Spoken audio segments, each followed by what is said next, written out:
Surat police action મોડમાં આવી છે। ગુનાખોરી અટકાવવા સુરત પોલીસ દ્વારા વિવિધ વિસ્તારોમાં કોમ્બિંગ તેમજ વાહન ચેકિંગ હાથ ધરાયું હતું, જેમાં ડિંડોલી પોલીસ દ્વારા બેસ્તાન સ્લમ આવાસ વિસ્તારમાં કોમ્બિંગ હાથ ધરવામાં આવ્યું હતું।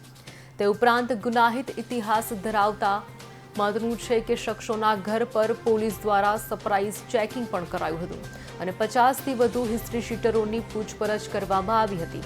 4 જેટલા ડ્રોનની મદદથી પણ વિસ્તારમાં શંકાસ્પદ જગ્યાઓ ચેક કરવામાં આવી હતી। આ કોમ્બિંગમાં ડીસીપી સહિત 100થી વધુ પોલીસ કર્મીઓ જોડાયા હતા।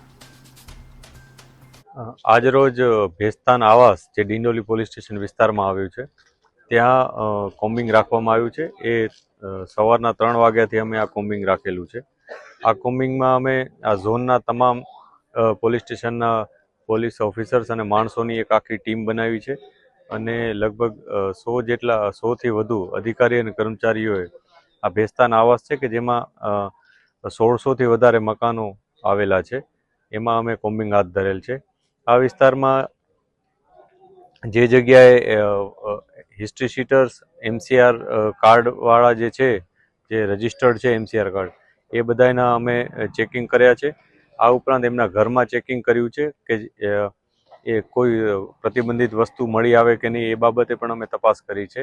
આ સાથે આ વિસ્તારમાં જે એરિયલ વ્યૂ માટે અને એરિયલ ચેકિંગ માટે અમે ડ્રોનનો પણ ઉપયોગ કર્યો છે।